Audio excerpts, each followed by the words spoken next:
Welcome to Legends of Grayskull, the podcast that dives deep into the mythology of Masters of the Universe, with your hosts Matthew Dooch and Shawn Scavana.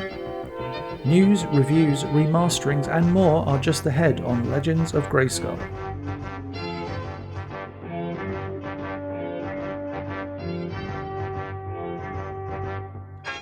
Hello everybody, and welcome to episode 78 of Legends of Grayskull.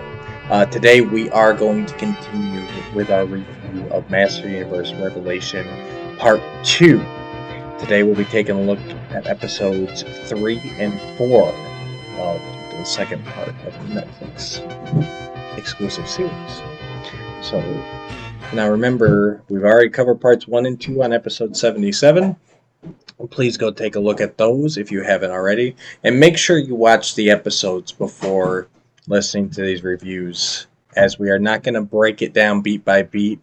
We're going to watch the episode and then we are going to talk about it. So, welcome back and enjoy the episode 3 review.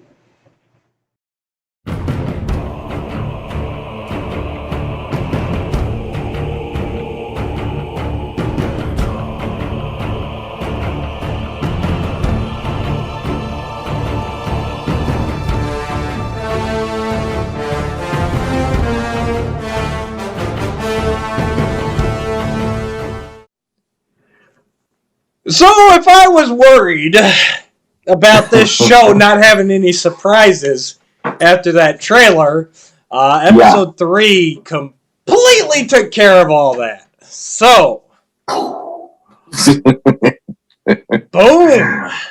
Yeah.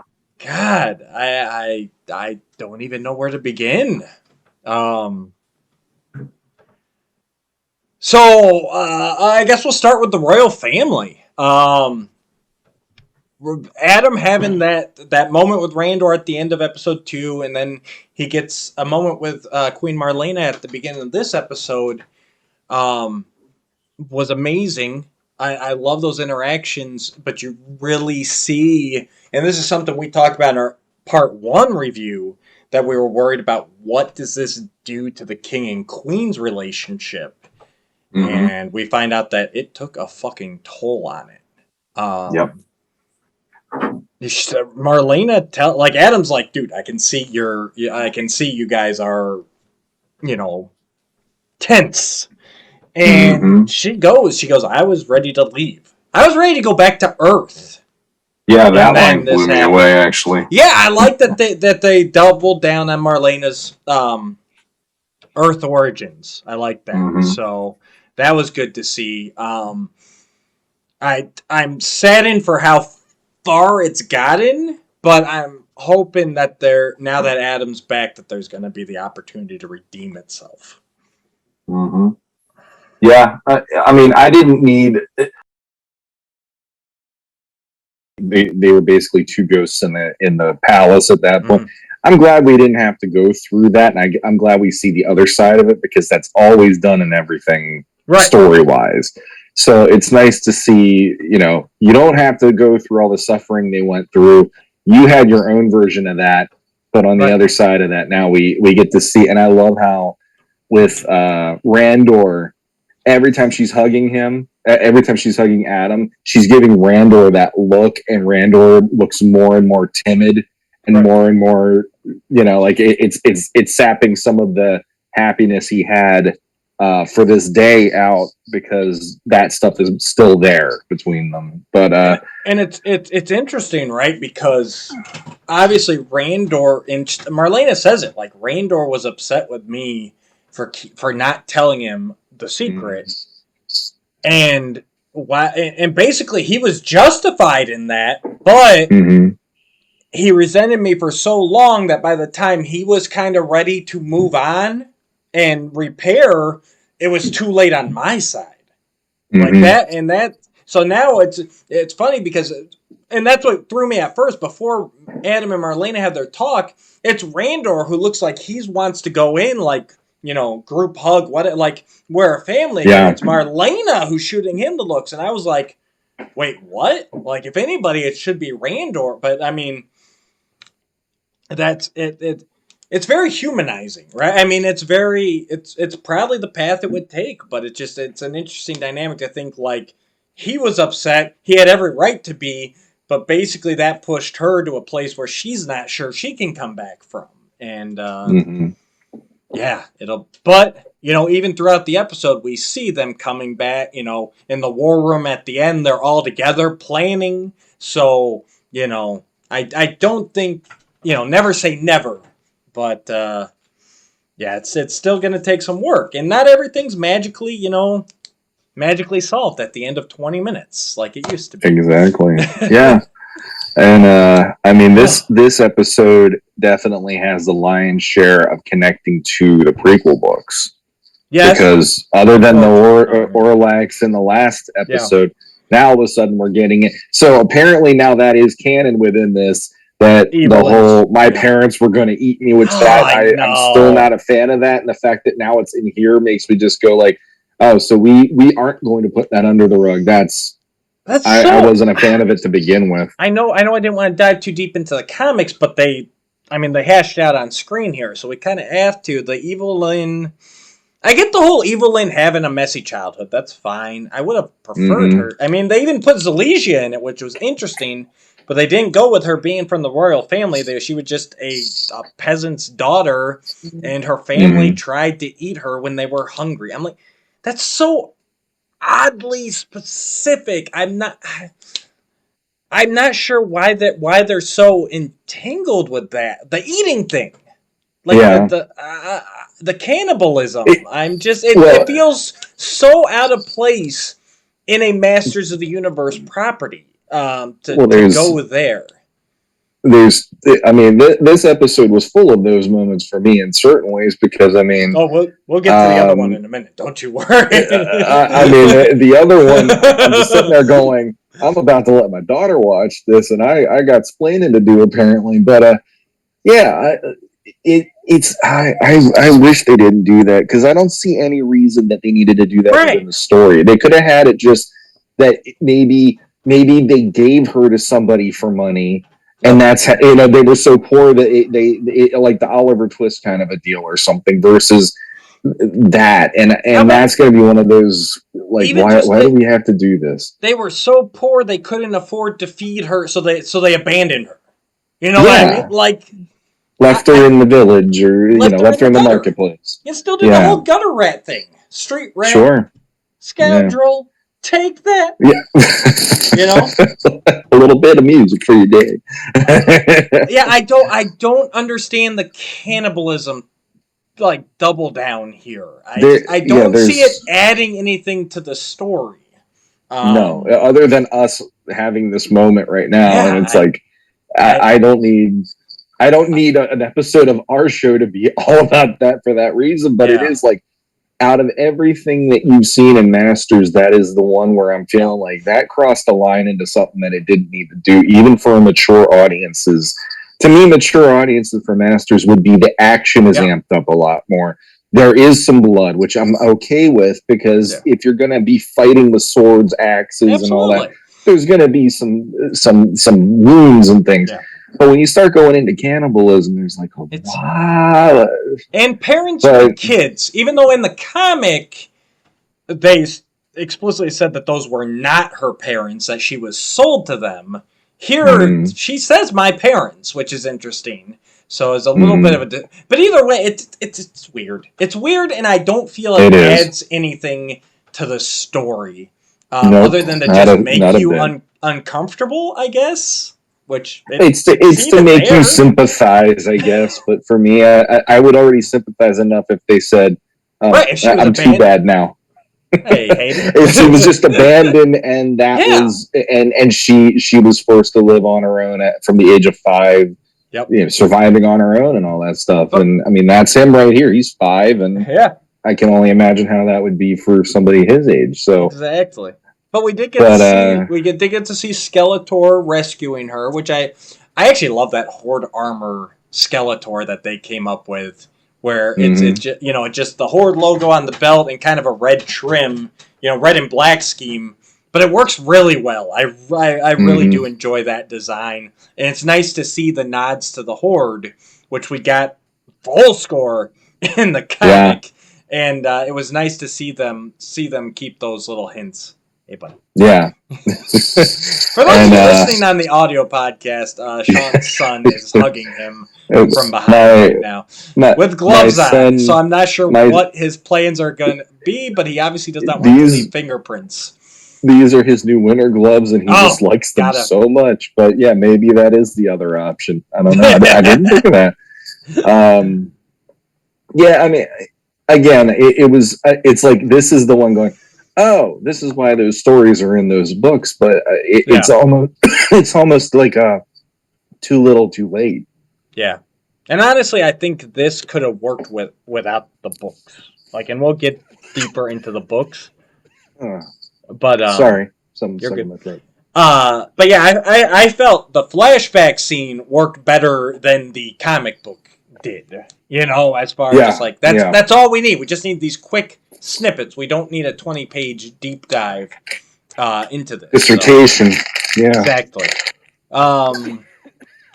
Oh boy, sorry. But yeah, we get a great Adam Tila moment. Tila is she's rounded the corner. She's dealt with her issues. She admits to Adam. She goes, "I finally understand that your secret keeping, you did it with the best intentions." Mm-hmm. She doesn't let him off the hook, though. She goes, "It still hurt people." She goes, "But I understand why you did it." So we're healing.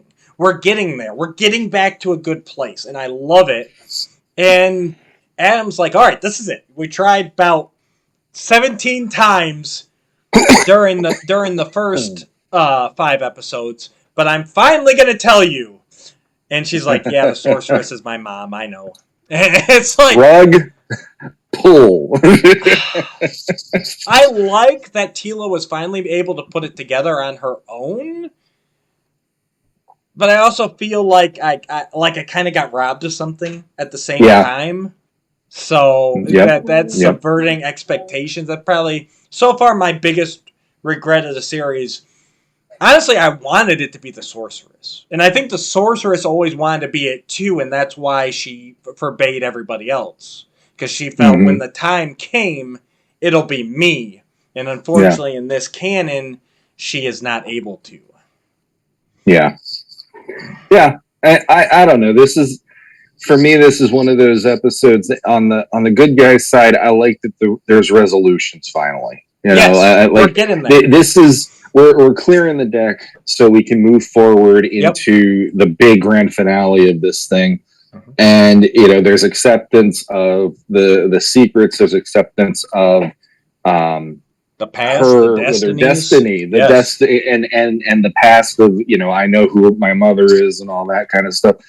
So that made this episode feel like... there's no way around it. Yeah. We're just launching into this finale finally in the next 2 episodes.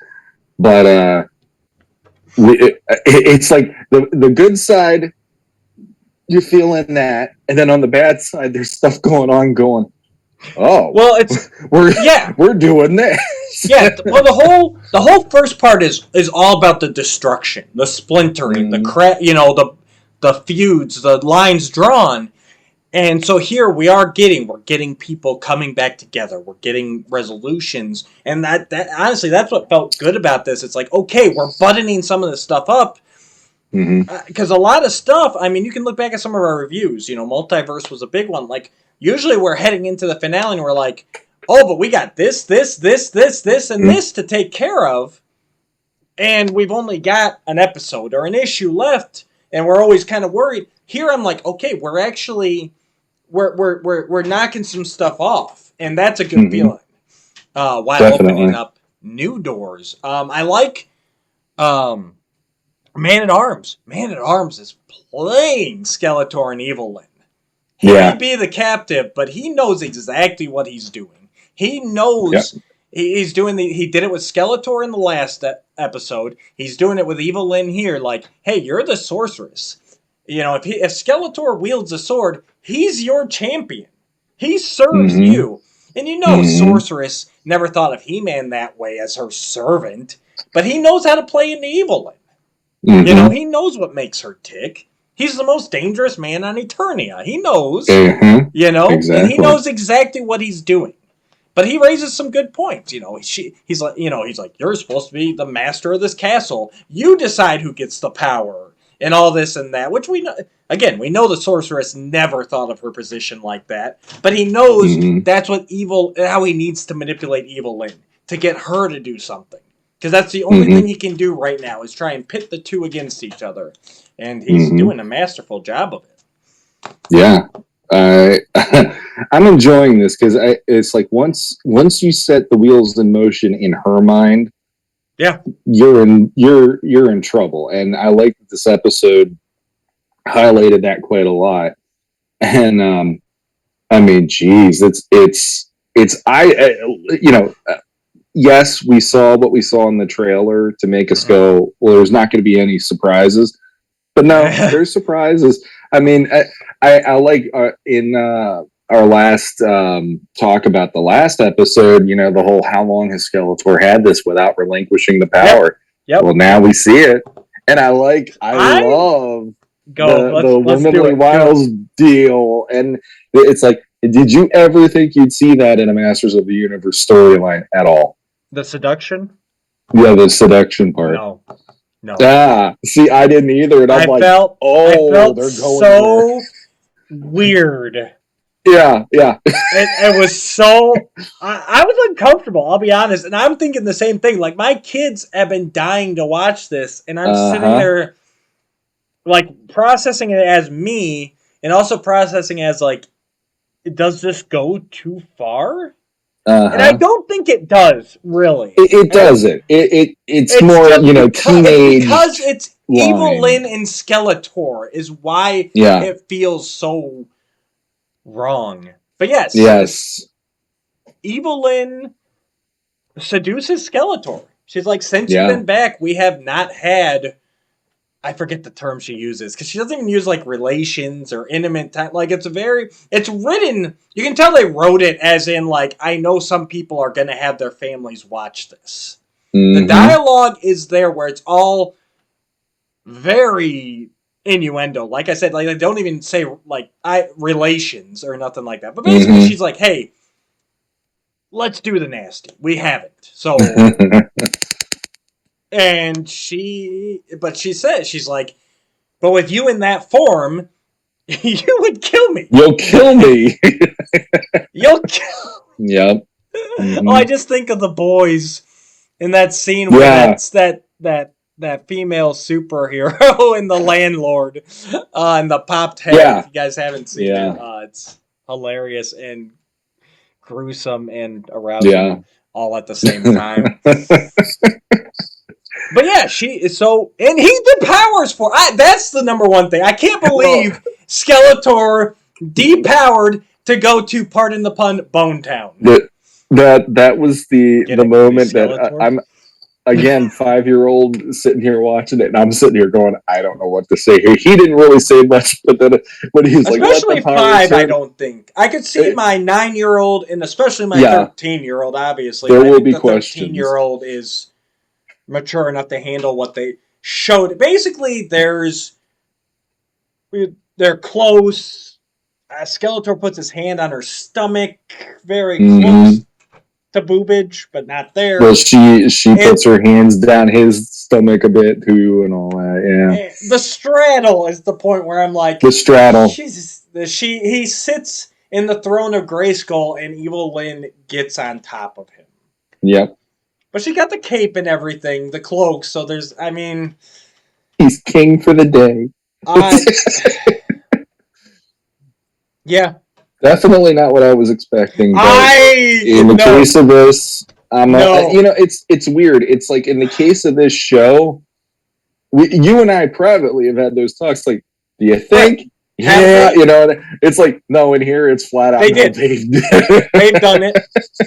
The kissing. Like Snake Mountain is a Jackson Pollock painting from what they do. We question if they kiss. And by God, Evil Lyn went right for those skull teeth and rubbed her lips all over him. It didn't even look I know. pleasant. I'm like, No. It's rotting flesh on there. Oh. I was just like, oh my god, I can't imagine how it must be to be her some days, especially in moments like that. And all she wanted was, what's Jason Lee's character in Mallrats? What's it? Oh. Is it Brody? Brody. Is that it? Yeah. I felt like him in this moment. Like, so when Skeletor and Evelyn do it. Yeah, exactly. Do they kiss? Like, does she get all on the teeth? Like what's his dong? Is it blue skin? Is it bone? Is it what's it? Like that's all I felt during this scene. Exactly. I was channeling his character. All of the people watching this over the age of 13 have so many questions now that we will never have Revelation 2 to understand those questions from that 1-2-minute scene from this episode. But yeah, you were saying all she really wants is the power sword, and I like that. That's how she manages to get it away from. I said that. I said it when he depowered us to my son. I go, a guy will do anything if a girl's willing to do a little something like that. Be like, what? Oh, let the power turn. He really felt that she was, and you know what? It's not out of line for Evelyn. We've seen in various sources her. I mean, just not to that effect, and not that direct. But I mean, I can't think of the episode where she turns into a blonde-haired girl and, goes after the Widget's Corridite in Filmation. Mm-hmm. Like, the Widget says, I thought she was I did it because she was pretty and all that. Like, it's the same concept. And DC Comics played with it a lot during their, Eternity War story arc. Her getting various people to do her bidding through seduction or whatever. Like she's the movie. The movie. She's a manipulator. And that's what this falls in line with. It's just the fact that it was so direct, and we're not used to seeing that in Masters. That's what made me go like, wait, what? Like. But yeah, not only, and I was like, all right, she went after the power sword, she got it. I'm like, all right, I did not see her transforming with it though. Nope, I wouldn't have figured that to be anything in this, and now all of a sudden, but that was when you did the whole taking off your earphones the other week because Skelevator had the question about the prequels, and you had that was my last question of what is that about, because up until this moment it looks like this angel looking creature, and I don't know who that is, and now I know. So if you haven't read the prequel comics, the last page shows the Orlax had come to warn them about this being that destroyed his world, and it showed in silhouette, this white-haired looking smaller person, I presumed female with like a halo around their head and like the like a cape or some sort of fabric like by the shoulders. And the thing is, I'm like, I actually read the comic this morning. That's how quickly I watched episode 5 and I read the comic this morning. And when I saw that last page of that shadowed out person, I'm like, that's Evil Lyn. But I was even thinking, I'm like, I think that's supposed to be Evil Lyn, but that's not her bat-headed sorceress outfit. But I didn't. Yeah. I still didn't go like, oh, she's going to, and I wasn't sure it was Evil Lyn, but that's where my mind went with the white hair, But I'm like, but that's not what I'm like, well, that's weird. And I pretty much left it at that. But yeah, I didn't see this coming. And, and then it begs the question. It's like, okay, so is she time traveling then, because she destroyed the Orlax's world, but the Orlax has already done his attack in the prequel comic, and he's in the Dungeon of Grayskull with Man-at-Arms by the time Evil Lyn invokes the power and becomes Lyn Man, or He-Lyn, or I don't even know. What are we going to call her? He-Lyn? Lyn, well, honestly, Lyn-a-God? I know a certain somebody who's not the biggest fan of the way Teela looks in here, and I'd honestly call Evil Lyn in that version Lyn Man. Lyn Man? She looks a lot more... She got buff. Yeah. She got buff. She's got... So. I was actually kind of expecting, once I saw she was going to transform, and I'm not going to lie, for a second there, and I don't know if it's just my mind or if there actually was, but when she says by the power of Grayskull, I felt like there was a pause there, and for a second there, I thought it's not going to work for her.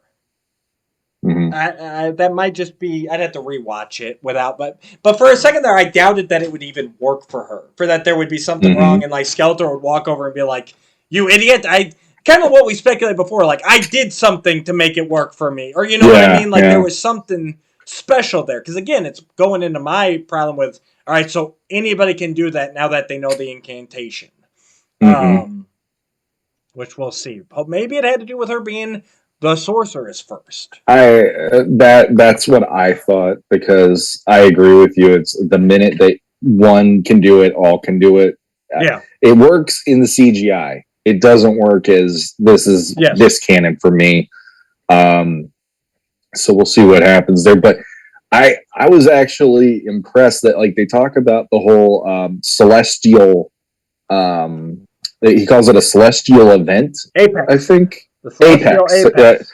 Eternia will be exactly at the center of the universe. All the planets will be aligned as they were in the beginning. So we're talking about that, which actually made me think of the eye from the movie. Yep. It's very much the movie and all that stuff. It felt that way.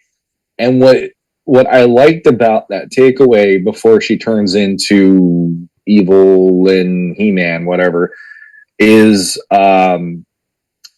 she looks at that and she doesn't see what Skeletor sees. Yeah. Skeletor sees the power, and he sees everything he's about to amass, because the universe is his tinker toy, basically. Yep. Like in her case, she's very Lovecraftian, and she goes, "Nothing. There's nothing," and I like that. Yeah. Then her leading into this transformation just looks at it from that perspective, and just now everything is negated because she doesn't see the point. It's all irrelevant. There's nothingness out there, And so we got to see, hey, I got one of my guys. Wandar showed up.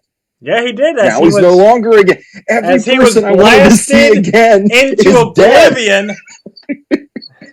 Fisto, Clamp Champ, and now Wonder. I almost don't want to have anybody as a hero on my list of what I want to see, because I'm afraid they're going to die at this point.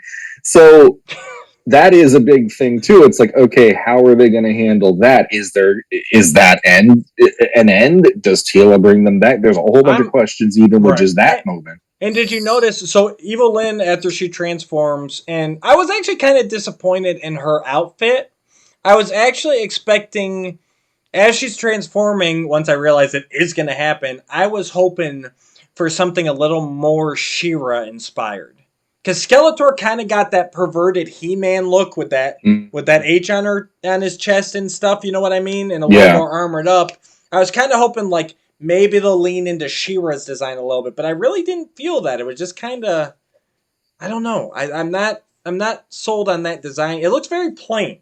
It doesn't really look Evil Lyn. It doesn't really look He-Man. It just kind of there. I don't know. I need some more time with it, though. The part that I liked is that halo.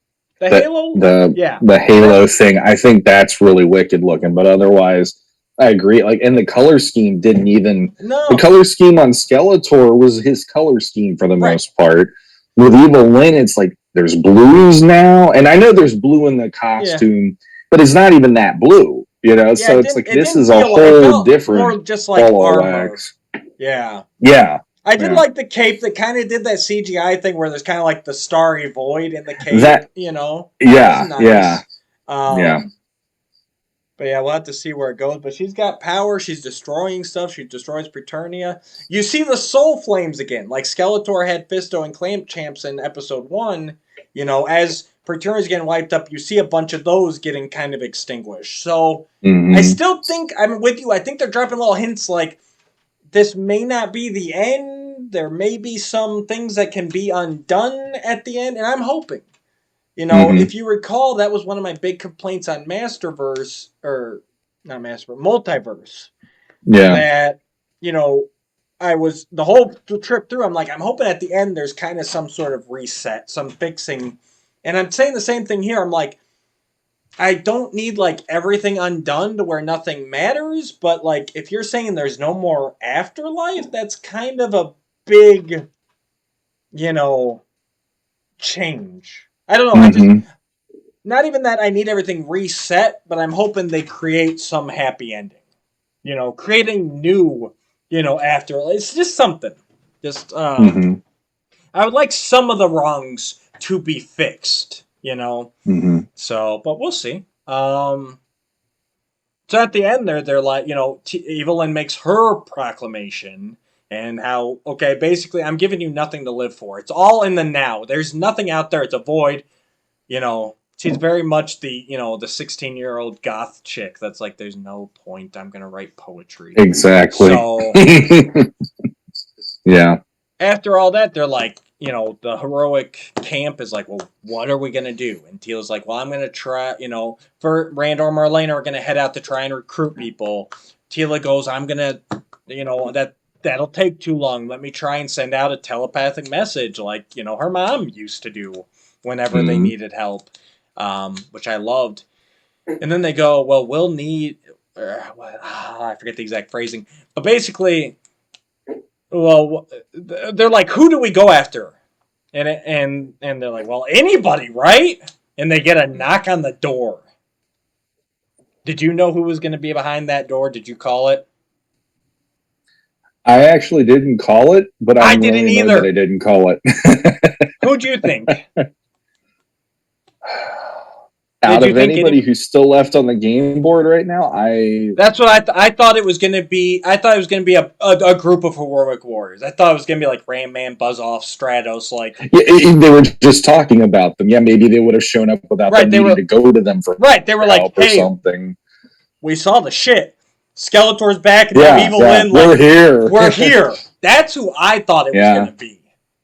But it was two guards escorting a shackled Skeletor. He dipped out once Evil Lynn transformed. We forgot to mention that because you were supposed to watch the episode before you listened to us. Yep. Yeah, he dipped out and apparently gave himself up to a couple guardsmen. And he's like, aren't you going to invite me in? I'm like... You royal boob. He actually said it there. He used boob. Evil Lynn called Skeletor boob as well. It was at some point, I forget exactly where. And I'm like, all right, we're going good old fashioned villain hero team up. Like we're back to save Skeletor and Evil Seed, and strangely, this feels like home right now. I'm still. It's weird. Like I'm not sold on the Hevelin. Well, I like the Hevelin. Hevelin, that's a good one. There we go. Hevelin. I'm not sold on that, but I like where we're at with the heroes in Skeletor. That's interesting. And now I'm thinking back to that what we assumed was the final battle that we saw, around Grayskull. And I'm trying to think of who we saw the Eternians fighting. I remember seeing lots of shadow beasts. I saw a dragon. I can't remember too many evil warriors, really, that I saw in the I kind of assumed, Skelegod in the evil warriors. But now that I'm thinking back, and I'm not going to go watch it again, but now that I'm thinking back, I'm not too sure that any of them were actually present in those scenes. So could we even be about to see like a Clawful Ram Man team up? Like is Skeletor going to grab all his forces Are they all going to go after Evelyn? Evil. I like Evelyn. Evelyn. Evelyn. There's a part of me that thinks that's fun, and then there's another part of me going, I kind of want an old-fashioned good versus evil instead of everybody having to team up versus Evelyn at this point, because that is way more the way.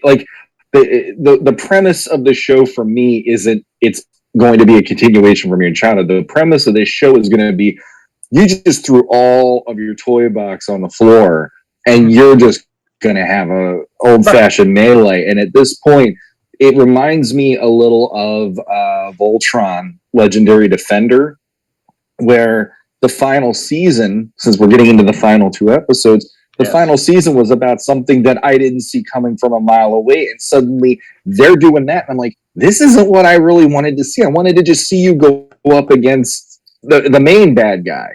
Yeah. And now all of a sudden we're fighting Hagar through this whole last season, and she's destroying time and existence. And I'm like, this isn't what why would Voltron be doing this? Sure. This makes more sense for a He-Man thing because you have the sorcery and the cosmos and the universe. But there is this I didn't expect them to take it this step forward. I kind of just wanted it to be here where I was going to just be, messing with the action figures. So, I like that I didn't see it coming, though. I like that that's now all bets are off. What are they going to do here? What are they going to do? And there's still a chance it can get back to... I agree. I'd like it to end He-Man versus Skeletor. Yeah. But that's not necessarily off the table. We've seen a lot of power shifts over these last few episodes. We still haven't even dealt with Triclops at all. And his creepy cult. They're still out there. There's not enough time. We're racing. That's why I'm glad they buttoned up at least a couple of these things, because these last 2 episodes are going to have some wallop packed into them.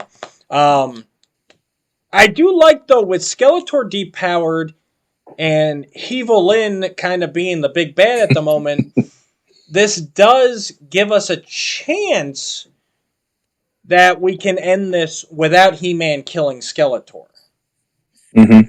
And I hadn't thought too much about that because it was just kind of a foregone conclusion in my mind that this would end with the destruction of Skeletor, as most of the modern stuff tends to do. But I kind of like at the end of this for, it just kind of be like, okay, that happened. We defeated Skeletor, Evelyn, whoever. And now, but Skeletor's still out there. Like, there's still an adventure for another day. You know what I mean? Well, there is that, or it could go in the complete, we didn't see this coming, holy crap, this just happened mode of her being who she is. She just decimated Preternia with a snap of her fingers. What are the chances of her after she sees, she knows Skeletor ran away, but she sees him again. What are the chances of her Thanosing him and sending him out into the cosmos in a billion, atoms or whatever? And she's like, you wanted it so bad, be a part of it. She just, does something like that and wipes him across the universe. And it would be one of those things where slowly over time he rebuilds himself, and then they could do a season 2 and bring him back to the fold or whatever. Absolutely. I honestly hope they don't go there either, but they are playing that angle up a lot of how much he's using her, manipulating her, and keeping her more subservient to him so he has the power and everything. It could even wind up mirroring, episode 1, part 1, where maybe Skeletor ends up saving the day because he's going after the power. Evelyn is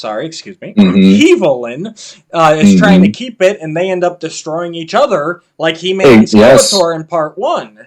Agreed. So I'm excited. So there's 3 options. There's our 3 options, and it couldn't be none of those. I'm excited. Yeah. I think we got to jump into episode 4. So stay tuned, guys. We'll be right back.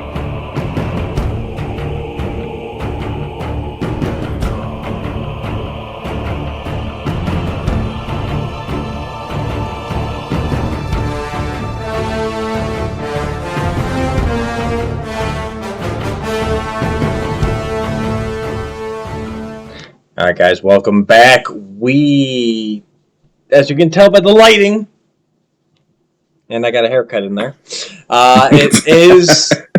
there has been a little bit of a lapse here. We did watch episode 4. Unfortunately, we got towards the afternoon when kids got off school and lives started happening, so we weren't able to jump back on immediately. But it is still, November 23rd. It is just later at night. The kids are in bed now, and we get to talk about episode 4. Once we're done here, we will watch episode 5, and then we will finish this up for you guys. Jumping back for a minute here, I did want to bring up a couple things. Well, one thing. I think there were a couple things. I remember one still. We did forget to mention, it was real quick in Gutter Rat, when Randor is, being introduced or finding out how they came to Point Dread, and the royal family is introduced to Andra for the first time. And, he's saying, I can never repay you, but I'm a rich man, so try me. Yeah, I like that line, actually. Yeah. It was a good moment, and it kind of got lost with everything else happening in that episode. So I wanted to jump back to it for a minute, because as soon as she's like, he can't, you can't, or she's like, I just want to stay with you guys. Like, I feel like I found a place that I belong. I was, an orphan. My grandfather died. I had no family. Yep. And he's like, well, you can't stay here. This is a military encampment. A civilian can't stay here. And as soon as he said that, I'm like, Lieutenant. And sure enough, he's like, he's like, I'll have to make you a lieutenant in the Royal Guard, I guess. And it's like, all right, as many of you know, Andra was a character from the Star Comics, and she was a lieutenant in the Royal Guard. So that was just a nice little full circle Easter egg, little nod to the past. So I really like that. Yeah. Well, I'll do you one here too, real quick, because of Andra. Yeah. So in the 4th episode of part 1, when they're in Subternia, and we have that whole sequence where they get separated from each other, and Andra, Roboto, and Beastman are all fighting together, but each of them is seeing something different. And you notice we were like, zombies. Okay, she's fighting zombies. Firebats for Beastman, Shadow Beast for Roboto, and we were like, all right, what? I guess that's her fear. And I actually liked how they act. That was foreshadowing that we wouldn't have expected, because later on, with Skeletor casting the spell and both Fisto and Clampchamp becoming his dead minions, she actually freezes up in that moment. Yeah. And I was like, that's really cool, because it that was foreshadowing, and I wouldn't have expected that, because it just felt so random the first time that we saw that. Absolutely. So kudos to them for actually sticking with it and making it matter within the story, because Tila's doing her best to do what she can there, but she's frozen at that part. I'm like, nice little touch. So absolutely. No, and she's getting overshadowed with all the big stuff, but she does have a nice little through line through this, and she hasn't faded into the background. It's just there's so much going on that her story is not a focal point anymore. We've gone past that. So it's very well done. Now so with the kids getting off school and everything, and my wife getting home, we did jump back for a minute as we were waiting to get on here, and between my wife and my kids and I sat down and we watched the first 2 episodes of part 2 again. The kids are really enjoying it, and it's funny because my wife, when I think she saw the trailer, but it's not gonna stick with her like it does with us, So at the end of episode 1, when Adam transforms, it kind of caught her by surprise. And then when episode 2 starts, and he's just going berserk, and And she looks at me, she goes, I don't like this He-Man. Can we have the nice He-Man back? my son. God, I hope so. But I don't know yet. my son, who has made many cameos in the last couple of episodes, he ate that up because he could not get over how fast he was moving. And at one point, he looks at me, he goes, "Daddy, watch this!" My oldest daughter, the 13-year-old, she is getting big into anime, as all 13-year-olds since our generation seem to do. Yeah. But yeah, and she made the comment that was actually a real cool fight scene because it reminded her of some show that she had watched. So, and especially watching it the second time, I was able to kind of focus. And there was a lot of the kind of like teleport, like run, like Dragon Ball Z, like shoo, shoo, shoo, like where it looks like they're teleporting, they're moving so fast and that kind of stuff. So, yeah, she really enjoyed that part.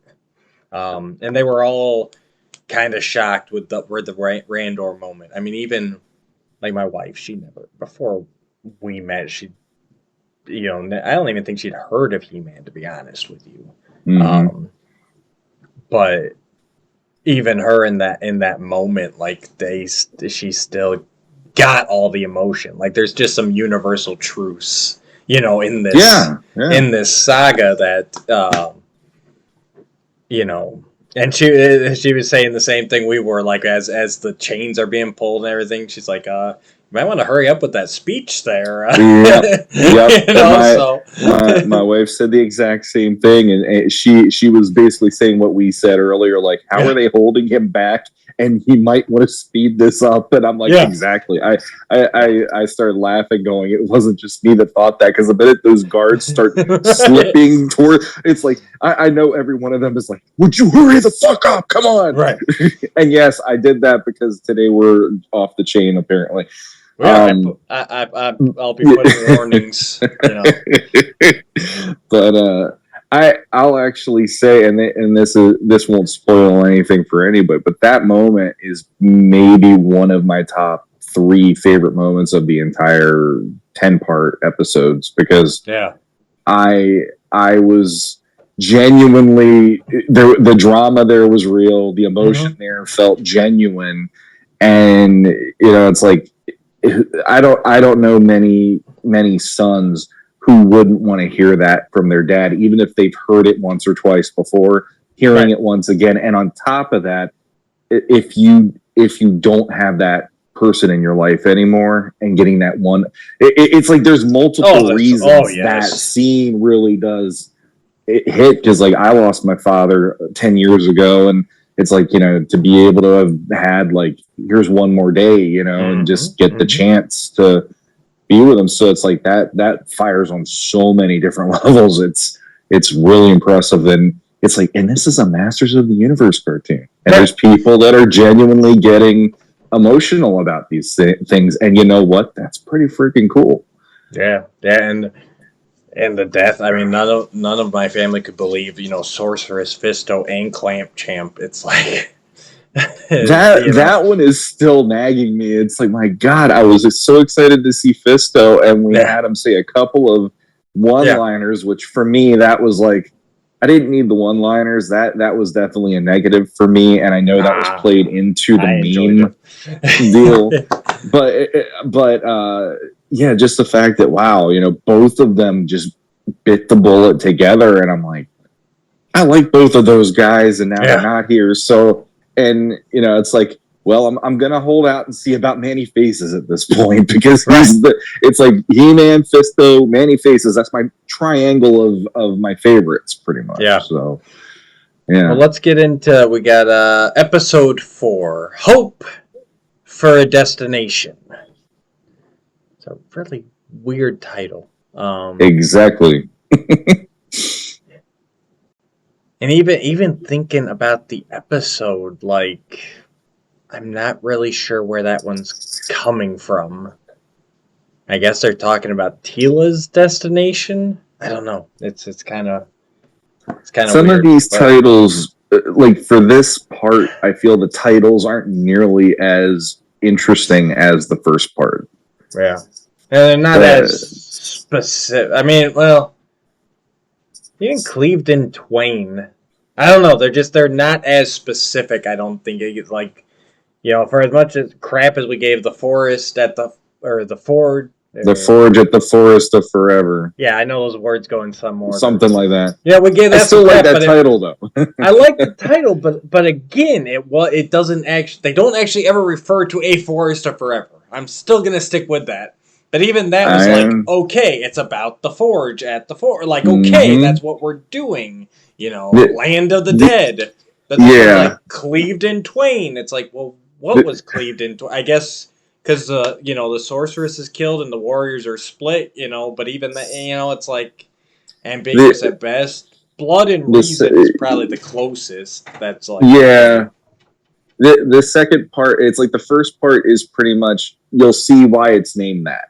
The second part for me, each episode, it reminds me of in the 90s with all the alternative bands where you'd hear a song and you're like, I think this is the song. And then it turns out the name of the song is something not even in the damn song. And you're like, I know it's this because that's what they say in the song. That's the chorus of the song or whatever. But it's like, no, that song's called Molly. Oh, right. Clearly. Clearly, Molly. Okay. Episode 3 so far is probably the most on point with Gutter Rat because it is all about Evil Lynn and her taking over, basically. So episode 4 opens up, Tila trying to get the message out, and I like that. She's getting upset with herself. She's being Tila, who is headstrong and like she should just be good at it. Andrew tells her maybe she needs some training. She's like, I don't need no training. It's like, of course you do, Tila. You're like 2 days into actually trying to use your powers. Of course you do, but it's just like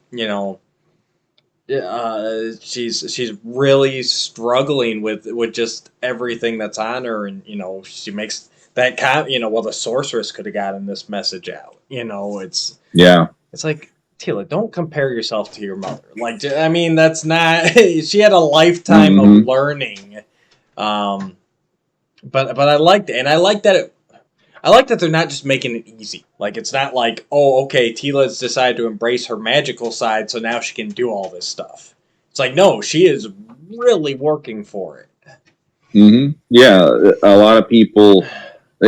For instance, I always have is like in the new Star Wars movies. It was really hard to watch those and see Rey never have trouble doing anything. She can just adapt, and then boom, she's good.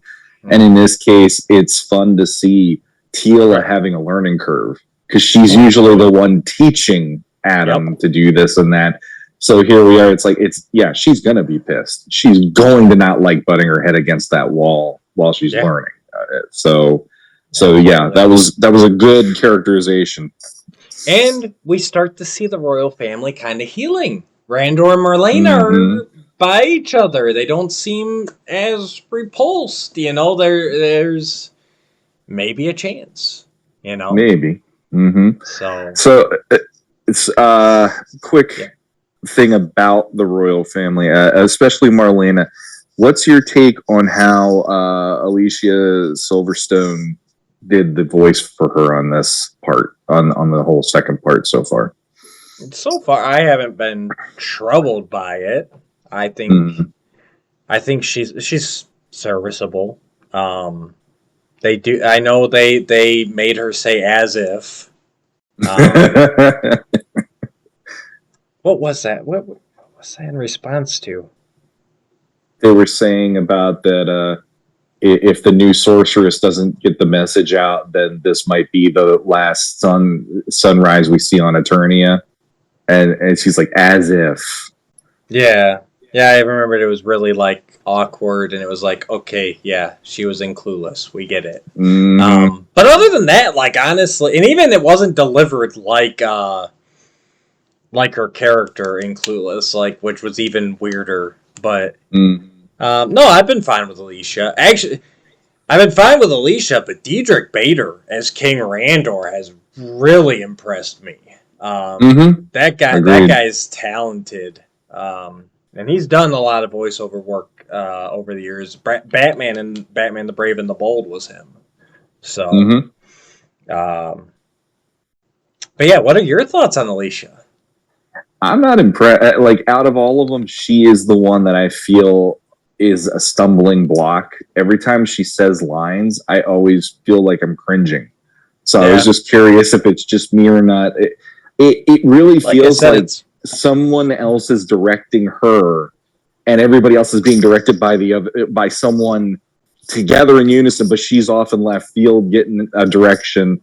Because some of the things she says and the tone she uses, I feel don't match up with the scenes sometimes. I've got the feeling that she's trying to sound older. Like, that's what I think she was going for. Like I said, it hasn't. I haven't felt it's a stumbling block. Like, it hasn't bothered me, but I also haven't been overly impressed. It's just one of those voices that's like, okay, that's there.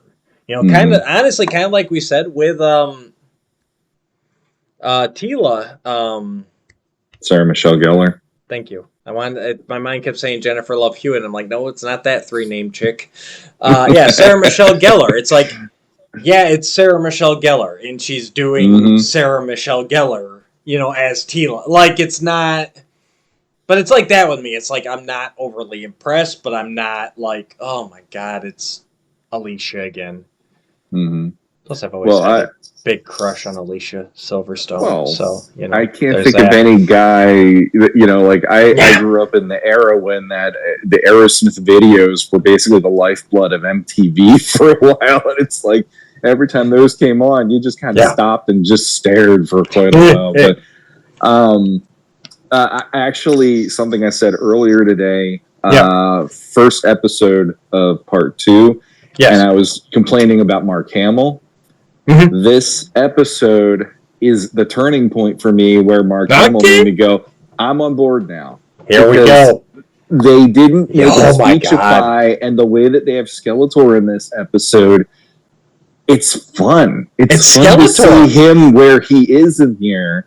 But there is definitely, he made it his own in this episode, and now I'm like, okay, Mark Hamill can be Skeletor, and it works for me. That's what I'm saying. He's moving past it. I don't know. Maybe they recorded all the dialogue actually in order, which is kind of unusual for a show, but, and you know what I mean? Like, maybe this is just a point where he's like, okay, I found it, you know? Like, but yeah, I completely agree.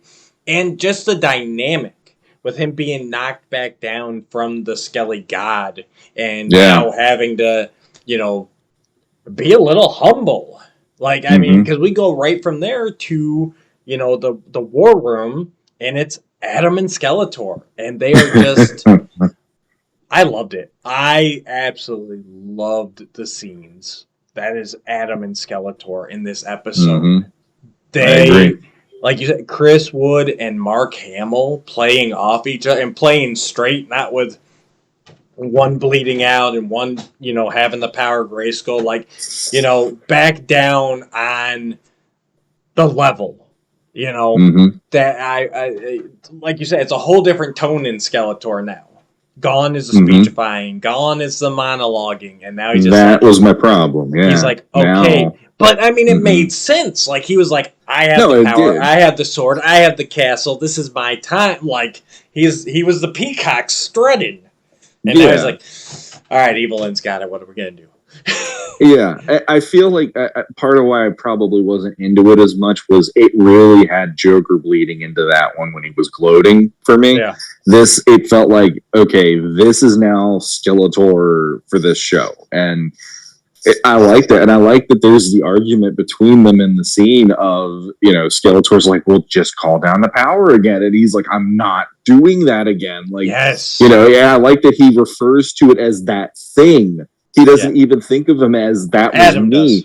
does. He looks at it as that was something that, like, I did that because I had to, not because I want to at this moment, you know? And I did like the Skeletor just looked at it as, well, we'll just use you like a WMD in this situation. You'll go in there and, you know. That was Skeletor's whole plan. It turned out he came here so he could get Adam, to make him transform back into Savage He-Man and just beat the crap out of Evil. Like Hevelin. Sorry, guys. Hevelin. Abs for days. And Adam's like, nope, that's not happening.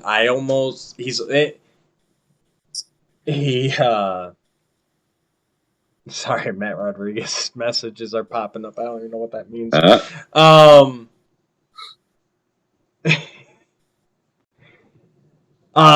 He's like, no, I'm not. And it takes him because he is like, that thing almost killed. Well, I almost killed, and he's trying to come to terms with how close he was as that Savage He-Man to just doing some irrevocable stuff, and I love it. And they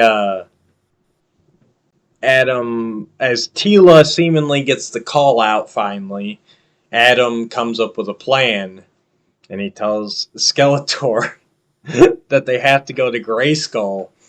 And Skeletor goes, yeah, what are we going to do? Go to Grayskull and ask Evelyn to please stop destroying the universe. And Adam gives him that smirk, and Skeletor's like, oh my God, we are, aren't we? I love it. I love it. I love Skeletor, like, really, this is your plan. And and then we go into Grayskull. Panther. Oh my and I God, love that was he's out got of the left classics field. helmet too. He's got that made me even happier. Yep. The Ram helmet, yeah. Yeah, Adam, Cringer, Skeletor, and Panther at the gates of Grayskull to talk to Hevelin and Beastman. Like, it's one of those, like, they keep making the analogy, we kept making the analogy, like, you just threw your toys out on the floor, and that's what it felt like. Like, okay, we're going to take these 4 figures and these figures, and they go seemingly to talk to Hevelin, but really they're just a distraction. And they got Teela and Andra breaking into the sewers of Grayskull, which was kind of an interesting thing. I actually really like that sewer drain pipe, like just emptying out into the abyss like that. I don't know why. I got a kick out of that. I was actually surprised that typically jump scares don't do much for me, and I'll just sit through them. But while the two of them are having their little talk about what's going on, then all of a sudden, when Spike enters the deal, and you just see the spike shooting into the wall, it was like, oh, that got you, huh? It managed to get me because they're having this time, and I figured, there's going to be villains somewhere, but also, bam, and I'm like, Jesus. So. And I really like that. I like the Spike, or his trident actually turns into a freaking automatic weapon. Oh, he was shooting a ton of spikes. Yeah, that battle scene down there was great, and we got to see just all of those evil warriors that Evelyn, it was Evelyn back then, had assembled, are down in the sewers. Go ahead. With a surprise. Yep. Okay. With one surprise that I actually was like, no freaking way. Blade shows up. They had Blade in the show. How cool is that? Oh, he looked Big awesome. Boy and Blade. I mean, jeez. Still waiting on Lubick. Just saying. Yeah, I agree. Mattel. I agree. So that Spike scene would have been a perfect. Nobody takes pot shots at Lubick right there. Yeah. No, that web store down there. Clawful got some action. Spike Pig Boy even. He had that that staff with the red missiles or whatever. Like he was messing some up. And Goatman got some talking. And then when Man at Arms showed up on the scene. He managed to break out with the help of the Orlax, and he freed the Orlax. He's like bantering with Goatman, and Goatman can't come up with a comeback. He's like, I don't make puns, and he just starts bashing with his hammer. that part got all right, I got you. It's one of another one of those wink and nod to us lines, you know. Mm-hmm. And actually, the voice for him, I found this Who out a was little it? while ago. I honestly, I wondered if it was Henry Rollins again because No, it sounded really similar, but I didn't go nope. look it up. Go Kevin ahead. Smith. Oh, really? Okay. It was Kevin Smith. Yeah.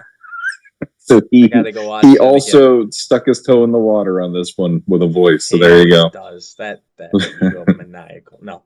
Yeah, no Okay, that kidding. makes sense. Yeah, I could. It sounded familiar, but I couldn't place it. But it had almost that same kind of cadence as Henry Rollins' Triclops. So I'm like, maybe. Mm-hmm. But yeah, that was great that they actually gave some time to Goatman and Pig Boy. Mm-hmm. Like I said, Blade was awesome. Just that whole fight scene down there, and Andra and Duncan holding them off, and turns out we were wrong. That pool of power is still firmly in Grayskull. Mm-hmm. That we saw back in episode 1 of part 2. As Duncan tells Tila which way to go. You know. Mm-hmm. Yeah, Um, which I kind of was still hoping for the Cave of Power, but okay. It is what it is in this case. but it's in line with its Filmation origin. So I mean, I can't complain. Just the way it was set up in that first one, it didn't feel like Grayskull, but it's there. Tila heads down, and the moment that I thought was ripped from me, you know, we talked about a couple last episode. They're all blurring together now. But you know, we lamented the fact that we're never gonna get that Tila sorceress, I am your mother moment, and we got it because even it follows kind of the DC Comics storyline where even in death, a sorceress is tied to Castle Grayskull. Mm-hmm. And the sorceress appears in spirit form in the pool and gets to talk to her daughter for the first time. Mm-hmm. Really talk to her daughter, and oh man, that scene had me. I mean, Yeah. her giving her reasons why she couldn't tell her, and like, and you know, Tila's being headstrong. Tila Mm-hmm. is like, okay, this is what I gotta do. I'm going in a pool, and Sorceress like, no, wait, you need to understand. This is not. You don't go back on this commitment. You know, Mm-hmm. if you step into this pool, you will be one with the power. You will be the next sorceress, and that's it. You must cut all ties after that. Mm-hmm. There's no greater honor. There's no greater privilege. You know, she had a great speech that I know I am paraphrasing and ruining the shit out of, but that moment was like, and Tila really pauses. She hesitates. She actually listens. You know, which throughout all iterations of Tila is something that Tila has always struggled with. That actually, like, you know, try to listen and think things through without just acting. Because she was ready to jump in, and then when Sorcerer says, you know, this is it. This will be your life, and she's like, the reason I gave you up was because I knew I had to do this. But I didn't want you to be isolated because of my choices, you know. Mm-hmm. And that's where that scene ends. She does not step into the pool yet. I mean, I don't know. I don't know, but it's exciting. The part that got me actually was the part right before that with her and Duncan talking. Because I like that where she's like, I'm not good at this. I'm not her, you know, and all that stuff, and Duncan doing the whole, because she was worried that the message didn't get out there to everybody. And I love that he's like, I heard it as loud and clear as I'm talking to you right now, and you know, like it reminded me of her. And then he starts crying, and I was like, oh, dude, like Duncan crying is one of those, like, I started choking up. And then he does that, you know, about the privilege and honor of her being a daughter, but now she has to be something bigger Then that, and then she has that line at the end, and I'm like, if my daughter ever says this to me, I'm gonna bawl. That whole, there was no more privilege and honor than being your daughter. I was like, fuck. Yeah. I'm gonna fucking bawl now. Oh yeah. Because any of the daddy-daughter stuff between them is getting me in this a lot. I don't know. Even you look at it with Duncan, right? I mean, yes, all that was amazing, and that was our first confirmation that her message actually got out, because she doubted herself. She said it felt like she got it, but she wasn't sure. But for Duncan, this is the second time he's had to go through this. He had to go through this with the source, with her mother. Yeah. We saw that at the beginning. She gave up everything to go do this, and he's like, okay, now it's her turn, but it's going to be the same thing. I'm going to be alone. I've lost, my wife. I'm going to lose my daughter to this. It's just, but he knows it is what it is. He is a military man. He understands the service. He's got the tattoo of his year. That's got to be a years of service division type thing, So, yeah, it's heartbreaking. It's heartbreaking. It's heart-wrenching. It's like, man. And if she ends up going through with it, just everything that she's given up, And I mean, Adam came back for her. Adam came back to save the universe, obviously. But I mean, really, remember in Paternia, they were sitting there, and it's like, well, what could make you go back? And Adam takes that sideways glance at Tila. Tila glances at him, and it's like, okay, but now we're in a position where, we may have to give all that up to even make sure that there's a tomorrow to wake up to. Yeah. So good. Sacrifices. And that's the heroic sacrifices all around here. And I mean, it started in Filmation, but the payoff in this one, it's like, man, it's good stuff.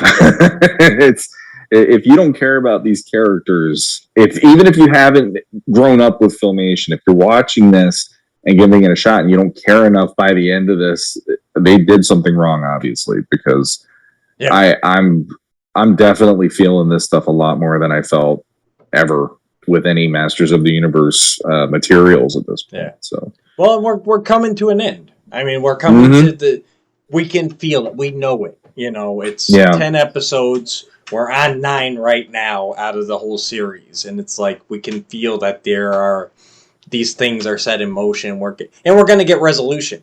I think one way or another on a lot of this, we're going to get resolution. Probably about the last thing here, the Hevolin versus Skeletor and Adam fight. Holy shit! This had to have been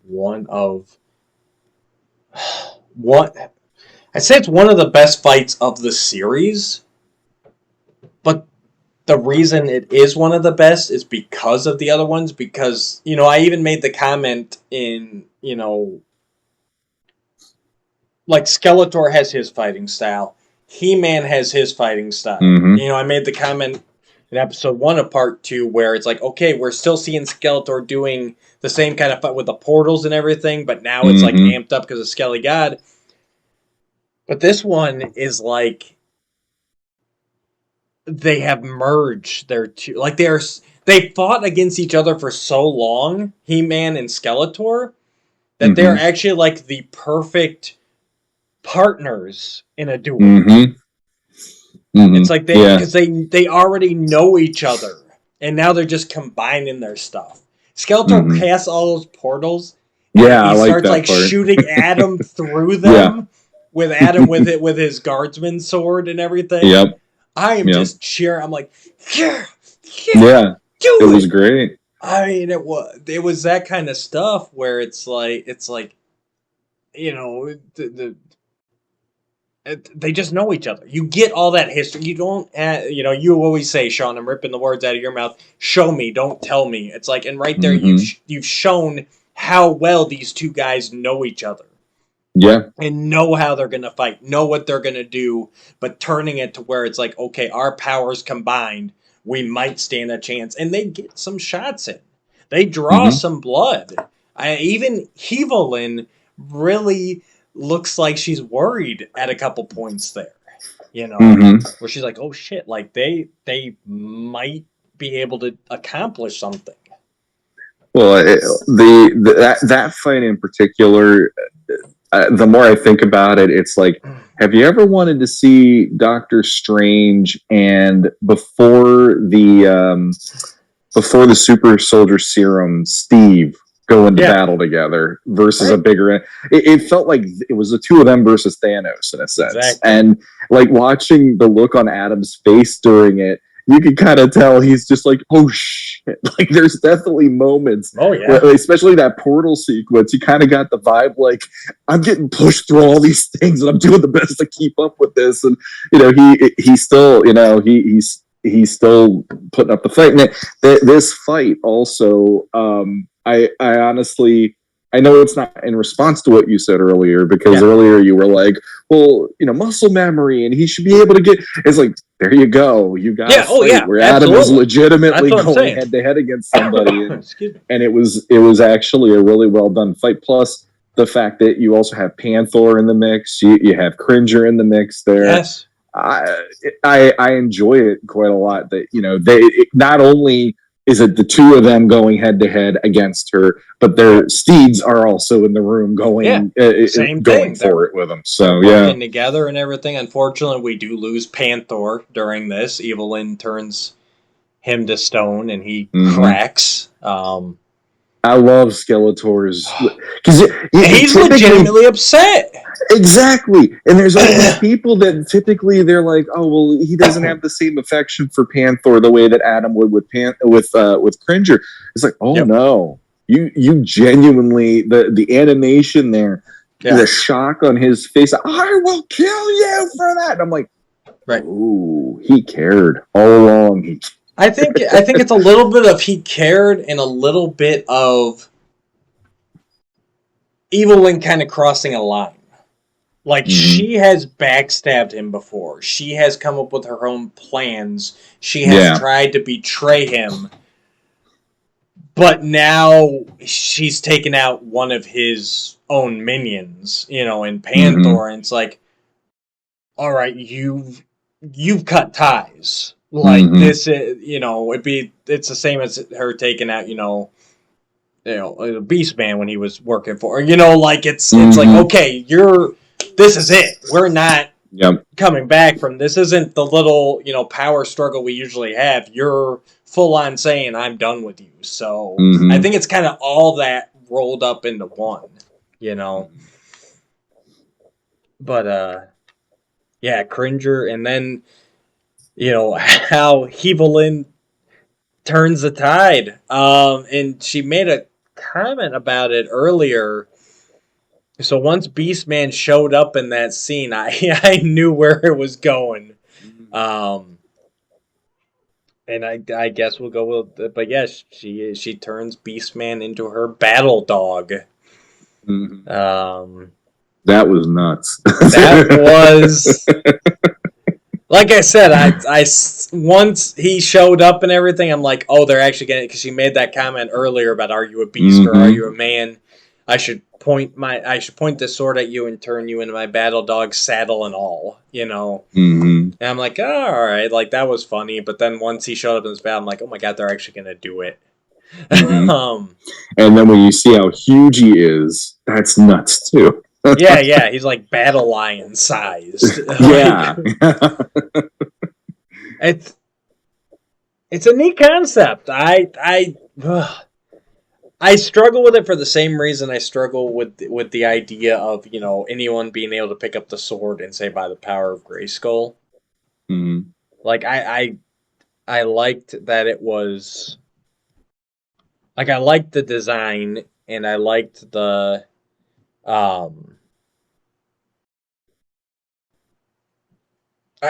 it's weird. I like that it happened, but I didn't like that they did it, if that makes any sense at all. Like the in-universe concept of being able to do that. Yeah. Like if Adam pointed the sword at Orko, he would not change into Battle Trawling. Sure. You know what I mean? Yeah. Like, it shouldn't work Mm-hmm. in universe. But it was fun seeing it on screen. Well, there's a couple, I think from a story perspective, I looked at it from he's been so loyal to her, he is basically that. And, it worked for me on the story level. And then the other way I looked at it is out of anybody that, that you could do that with that isn't Cringer, he would be probably next in line because he is bestial versus a lot of these other characters who are more man than anything else. It's different, but for me, it just worked in the loyalty factor with how the two of them have been. I mean, he was ready to take it to Skeletor when he had her by the throat in the one scene, and I'm like, it's still there. He is going to try and be her bodyguard for better or worse, and I can understand why you didn't like it either, though, because there is a part of me. You're talking to somebody that when I was a kid and I watched Willow and the queen turned all the warriors into pigs on the battlefield. That part just messed with me for a long time. And it's like there is a part of that where I'm like, that's a little weird on like you're turning one thing into within the story, I kind of was like, all right, I see what they're doing. I see what the point is. Story-wise, I liked it. But as far as like it's my problem with the in-universe rules, and I still feel like they haven't really explained how their power of Grayskull works. I don't like this many people being able to call upon it just because they're holding a sword. To me, there was always something more to it than just holding the sword. And so now it's kind of extending into the noble steed part where it's like, I don't even need an animal. I can get a guy that's part animal. It's that blurring of lines. And I mean, honestly, going back to the first episode of this part 2, there is that line that's even in the trailer where Adam's like, the sword's the conduit, but I'm the spark. Yeah. And that does make me question how this stuff is happening at this point, because Skeletor is not the spark. Evil Lyn is not the spark. The only thing that I can use... Conduit. Yeah. Exactly. And the only thing that I can even remotely say to make that not be as prickly of an idea as it is if I think too hard about it is they are sorcerers. So there is a magical aspect to them that if Man-at-Arms lifted the sword, he wouldn't be able to do it. Or, I don't see anybody else being able to do it. But if they have magical inclination, there is probably that power about them that would be able to at least be a little... It's almost like hitting the flint rock and there's a spark that comes out of it just a tiny bit. And it's like, it's enough if they know the incantation. But there's problems with that logistically within the story, no matter what you do, and it's, are you going to accept it or not? So that's where I'm at. I like I said, I accept it. I liked it. Was a fun moment. It just, once I get thinking about the rules of it, I'm like, but it's the same problem. It opens up too many doors. It's too powerful. But we'll see. Hopefully there will be some resolutions here. And then of course it ends with I think it was Adam who said, there's no all the heroic warriors show up finally. Randor's there, Marlena's there, and then we finally get all of our villagers, the Avians, the Andrenids. We get all those reinforcements show up from Teal'c's Call, and Evil Lyn sees all this, and they say, there's no army alive that's gonna fight for you. All of Eternia is united against you. And so she takes that as a challenge, and she goes, okay, no army alive, huh? And she raises up Scareglow and his army of the dead from Subternia, and this is the Shadow Beast, the demons, the dragon, all those guys in the trailer that we saw. Like I said, once I got to thinking about it, did we really see any evil warriors in there? Well, we did see Scareglow, but he's kind of loyal to Evelyn and not so much the evil warriors. And those guys look awesome. Them rising up and Scareglow glowing and Tony Todd voice again. And we find out Evelyn's actual in-universe name, which I still think Evelyn is better. But he says that they will fight anyone who dare oppose Darklyn, which I thought was a little... Yeah, I like Evelyn personally. I know. Evelyn is so much better. Evelyn. It works. Evelyn. It's more concise. You kind of got to say it like Stewie from Family Guy 2 when he says Cool Whip. Evelyn. Cool Whip. But, I mean, you want to talk about, like, in the case of this, the whole, stopping it when it says next episode because you want to go, I gotta see what happens next. But this is what you plunk down your money for to finally get out of this series. So and I did pause it after it kind of, because it skips that next episode real quick, and I paused it, and this last episode, it's not terribly much longer, but it looks to be the long. It was clocking at like 31 minutes. So we got a little extra meat on the bone here. But I'm excited. I'm excited to see how this all wraps up. I think, obviously the trailer's in our minds, right? We're sitting here and we're like, okay, what haven't I seen yet? Or what have I seen? And basically, obviously, we know that battle around Grayskull with Shadow Beast is coming. Yeah. We know He-Man and Battle-Cat are going to be back. I mean, we've seen this. We've seen it, yes. I was going somewhere with this, and I just completely lost my train of thought. Well, I'll help you. Go ahead. There was a moment I was leading up to, and I can't remember it now. Go for it. I'll ask you. What is your feeling on the fact that trailer showed the final episode probably in more depth than you would have expected? Because there's a lot of that battle that they show in that trailer, and I know there's 30 minutes though, so it's not showing you the whole thing. But it's not showing you the whole thing. But I feel like the way this episode ends, I feel like this last episode is going to be like all battle. I think there's going to be character moments in it, but I think it's basically going to be one big battle. However, I guess where I'm going, okay, so that means, to me, Triclops and his cult are probably out. Like, that's all we're going to see of them is what we've seen already for the time being. We're not... there was something I was going for, too, and it's slipping me now. I hate that feeling. But yeah, I have a feeling this last episode is just going to be battle. It's going to be fighty. Yep, fighty. It wouldn't surprise me. And we're going to get some moments in there.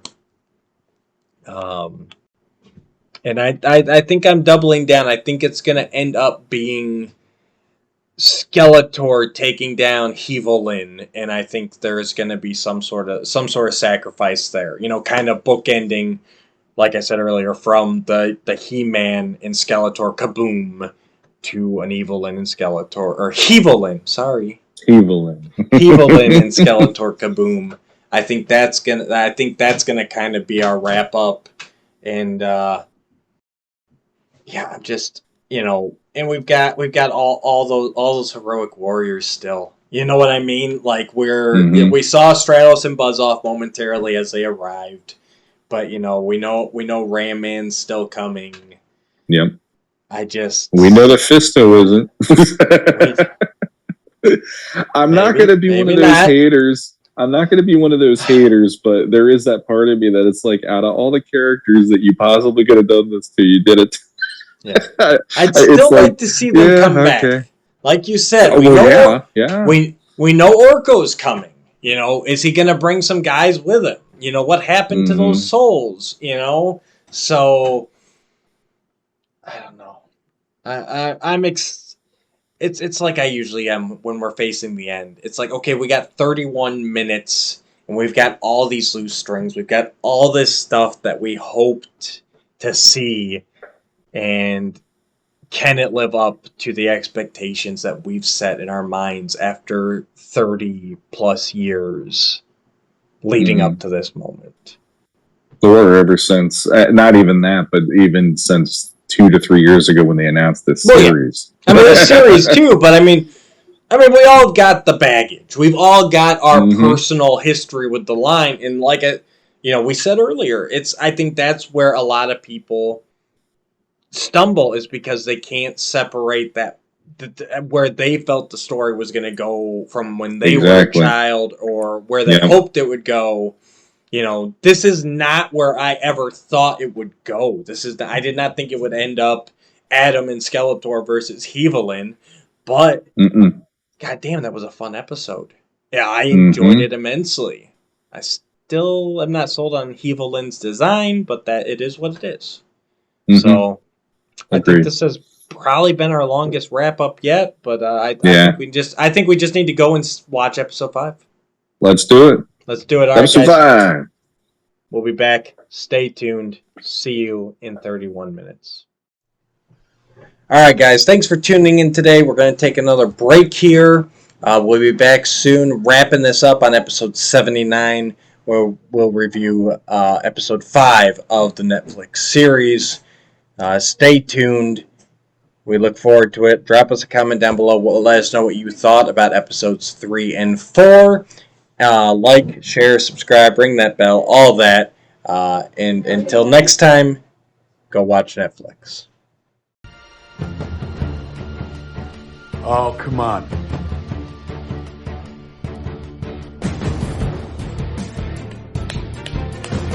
Ah, rock!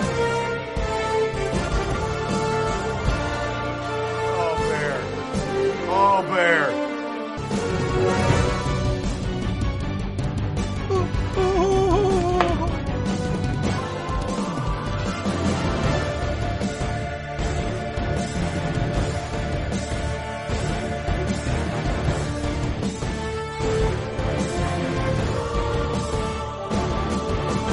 Oh!